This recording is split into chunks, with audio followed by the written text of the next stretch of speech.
amigos, buenos dias. This is Nari from SimpleSwap, bringing you a dose of crypto vibes from the beautiful Barcelona. Today, we're just a few minutes away from kicking off the most outstanding Web3 Family Conference Barcelona, which, by the way, has brought together more than 200 people under its roof who are going to share insights and, why not, forecasts on the crypto markets. Legendary names like Ethereum, Solana, Polygon, Arbitrum, and Decentraland, among many others, are going to share their insights and forecasts on the market. So stay tuned, because the most important is about to happen very soon.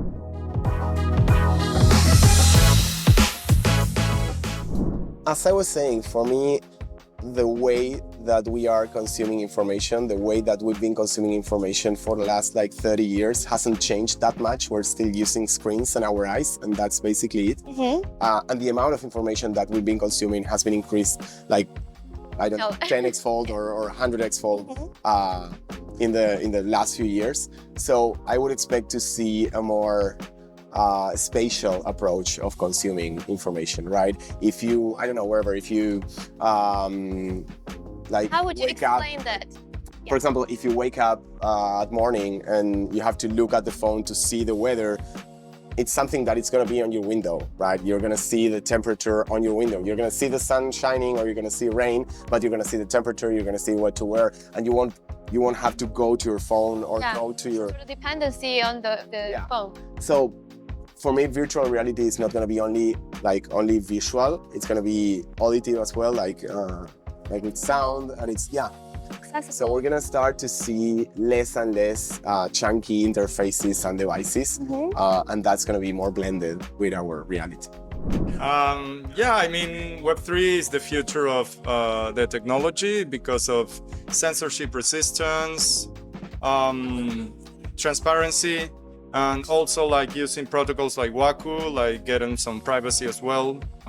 Some things that you need privacy, and some things you need to be public.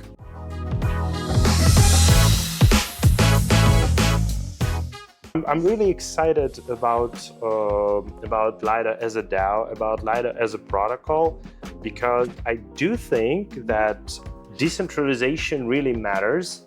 And for me, Lido is one of a very few protocols really contributing to decentralization of Ethereum and of crypto in general. That's why I'm so passionate about it. The networking is the main part.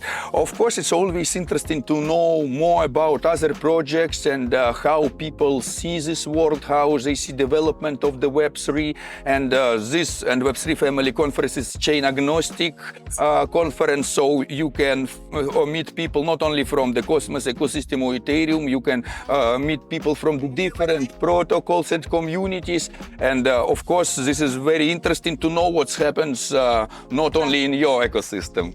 I think the biggest challenge is usually tech debt, because we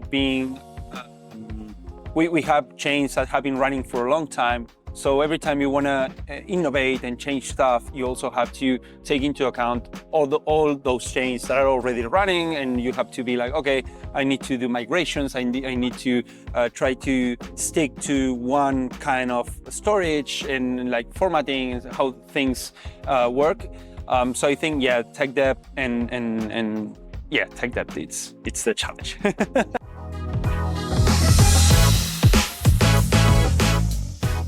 I think the government is usually getting a little bit more used to seeing decentralization, right? Yeah. That's at least my feeling about the situation. It takes time. It's not easy. It's not a simple technology. It's not a simple community. And there's a lot of fear, which it makes sense.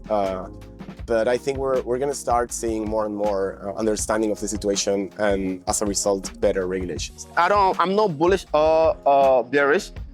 I just want us to be here. It's gonna be one of the most disruptive technology we've ever experienced in our life. Stick around. Just stick around. Don't speculate. Focus on the product on the product that's being built. Exactly. Trying to understand the ecosystem. Don't focus on the prices. Don't focus on the volatility. Focus more on the product that's being built, because that will be the thing that will lead into more financial freedom.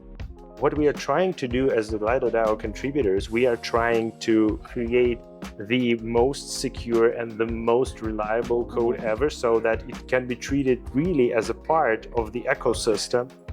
That's why there's a rule that any code that is a part of a protocol should pass at least 2 security audits from the well-known parties, and in most cases it can be 3 audits.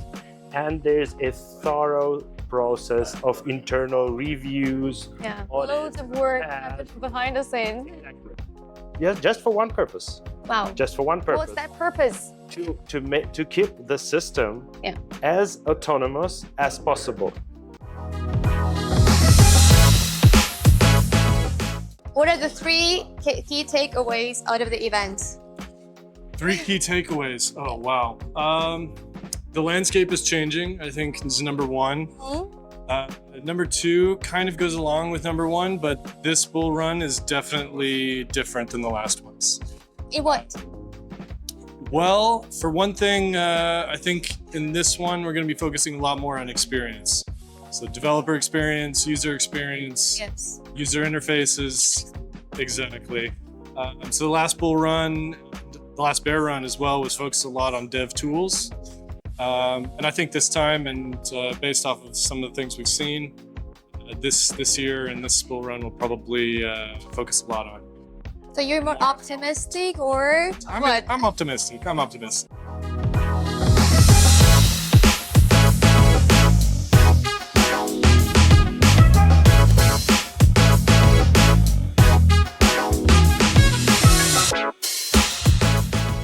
I would say one of the main challenges was the fact that we had very high fees on Ethereum. That's not a problem right now, as we have seen with the emergence of the Solana ecosystem, and now with the L2s like Base, Arbitrum, all that stuff. So now fees are not a problem. Now that we have low fees, we have to prove ourselves that NFTs are here to stay and they can have real world use cases. Absolutely. Like ticketing or whatever. Yeah. So there are no more excuses now. We have to prove it. Showing crypto, don't showing for the money, showing for the learnings, the technology, and you're gonna have fun. Yeah. Artificial intelligence, which is a strong core of our long inner terms in the company. We invested previously in Fetch AI, Ocean Protocol, so we have a lot of credibility in that sector and a strong investment thesis towards the convergence with Web3 and real-world assets.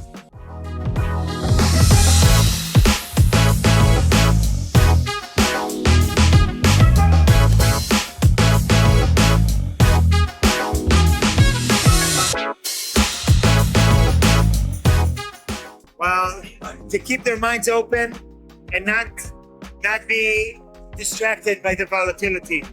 Long-term appreciation, short-term volatility. But Long-term appreciation, short-term volatility. Exactly. And high flexibility, I should say. Absolutely. And security. Yeah. And security, of course. Thanks a lot. Thank you. Stop. That's why I know. You know what? You know the company. Wow, we just discovered someone who knows the company. And what exactly do you know about SimpleSwap?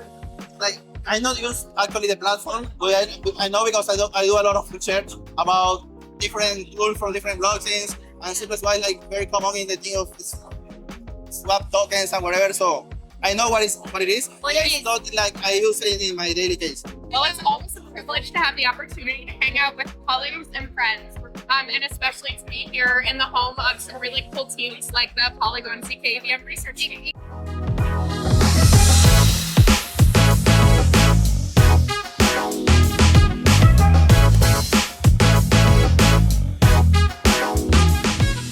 Best channel on YouTube. That's what it is. Yeah, SimpleSwap is part of the best channel on YouTube for crypto lovers. So guys, check out, subscribe, hit that very much expected button.